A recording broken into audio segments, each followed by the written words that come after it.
엄마는 아들이 잠들어 있는 곳으로 향합니다.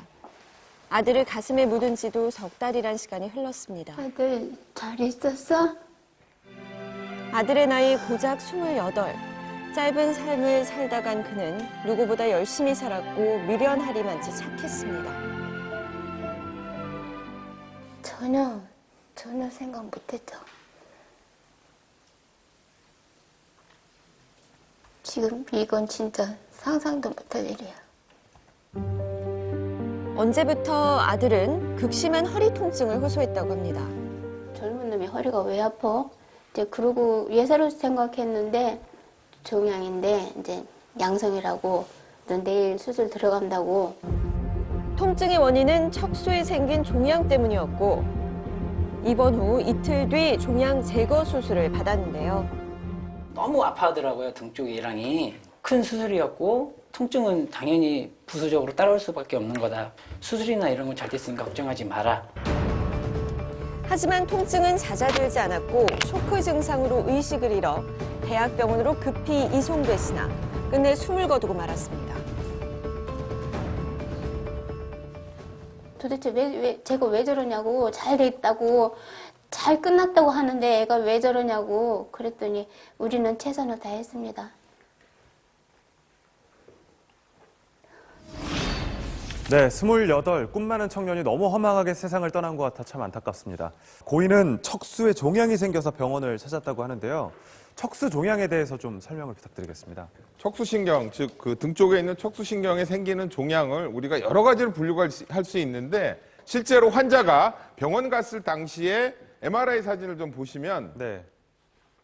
지금 이게 척추뼈입니다. 네. 이것이 척수 종양의 그림자고요. 크기나 증상이 심하지 않으면 수술 안 해도 됩니다. 네. 왜냐하면 전이가 되거나 뭐 생명을 위협하거나 이런 상황이 아니기 때문에. 그런데 환자분은 의무 기록을 보면 허리에서 다리로 내려가는 신경이 눌리면서 하지 쪽에 방사통과 하지 쪽 통증이 있었고 MRI 상에서도 크기가 굉장히 컸기 때문에 수술을 해야 된다는 것에서는 다른 이견이 있을 수가 없을 것 같이 생각이 듭니다. 네. 가족은 아들의 죽음에 의문이 남아 아직도 아들을 편히 보내주지 못했다고 말합니다. 사건 당일 쇼크 증상이 나타났을 때 간호사는 의사를 호출했는데요. 오고 계시다고 연락했다고. 나중에 이제 의사 선생님이 오고 나서야 심폐소생술을 하더라고. 그 전까지는 아무런 조치가 없었어요. 의사는 호출을 받은 지 약 30분 뒤에 나타났고 그동안 환자는 방치되었었다는 겁니다.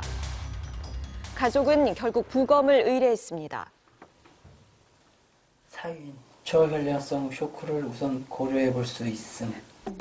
결과적으로 혈액이 부족해 아들이 사망했다는 겁니다. 피 공급을 잘 안 해준 거 아니에요? 나온 만큼 넣어줘야 되는데 그만큼을 안 넣어줘서 이렇게 된 거잖아요. 실제로 수술 중 상당한 양의 출혈이 있었고 수술 후에도 계속해서 피가 빠져나가고 있었던 겁니다. 병원 측에서는 수술을 순조롭게 진행되었고 갑작스러운 의식 소실에 대해서는 유감스러우며 경찰 조사를 기다리고 있다는 입장을 전했습니다. 박사님, 저혈량성 쇼크 좀 설명해 주시죠. 저혈량성 쇼크라는 것은 네. 정상 성인의 한 5,000cc의 혈액이 존재한다고 합니다. 한 40% 정도까지 출혈이 생기게 되면 의식이 완전히 혼미해지고 혈압도 떨어지고, 그런데 2단계를 넘어가서 40% 이상의 출혈이 일어나게 되면 환자는 의식이 없어지고 심정지 전 단계까지 간다고 보시면 될 것 같습니다. 그래서 2, 3단계 사이에 어딘가에 환자가 상태였다라고 추측을 할 수가 있겠습니다. 환자에게 출혈이 많았던 것 같은데요. 쇼크까지 오는 걸 좀 막을 수 있는 방법은 없었을까요? 헤모글로빈이라고 하는 거죠. 적혈구 혈색소 수치라고 하는 건데요. 이 환자의 경우는 수술 전에 14.4를 기록을 했고요. 수술 직후에 9.9를 기록을 했습니다. 좀 더 큰 병원으로 안 좋아져서 옮겨졌을 때 6.6이 나왔습니다. 환자가 지속적으로 어떤 출혈이 진행됐다고 봐야 되는데, 환자가 수술장에서 나온 이후에 얼마 안 돼서 거기다 호스를 꽂아서 어떤 주머니를 하나 달아놓게 됩니다. 왜냐하면 수술이 제대로 되고 지혈이 잘 됐으면 그 주머니엔 피가 안 차겠죠. 네. 그 주머니에 고인 혈액이 의미 기록을 통해서 보면 330cc 정도 된다고 합니다.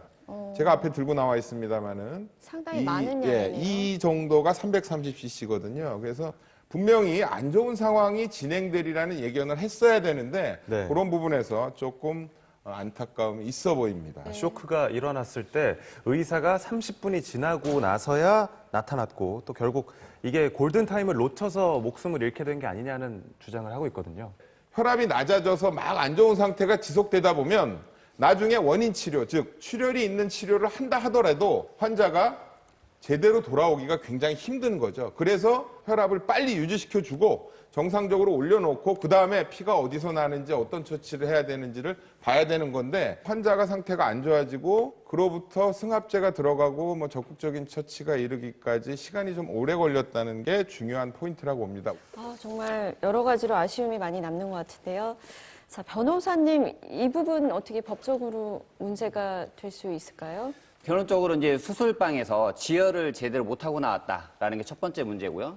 두 번째로는 환자가 문제가 생겼을 때 네. 의료진이 늦게 와서 적절한 처치를 못해 사망했기 때문에 그에 대한 민사 책임을 당연히 질 것이고요. 당직이가 병원에 있었는지 좀 의심이 들어요. 원래 이 병원은 입원병동이기 때문에 의료법상 당직을 둬야 됩니다. 설사 두었다 하더라도 병원에 있지 않는다면 그런 당직을 둔 것이 아니기 때문에 의료법 위반으로 벌금형에 처해질 수가 있습니다. 자, 박사님 마지막으로 한 말씀 해주시겠어요? 정말 잘했다면 피해갈 수 있는 상황이었고 환자한테는 죽음이라고 하는 굉장히 심각한 결과가 났기 때문에 한 번 더 주의를 기울여서 환자를 들여다보는 그런 태도가 필요할 것이라고 생각이 듭니다. 네, 의료 분쟁 차트 오늘은 여기까지입니다. 오늘도 두 분 말씀 고맙습니다.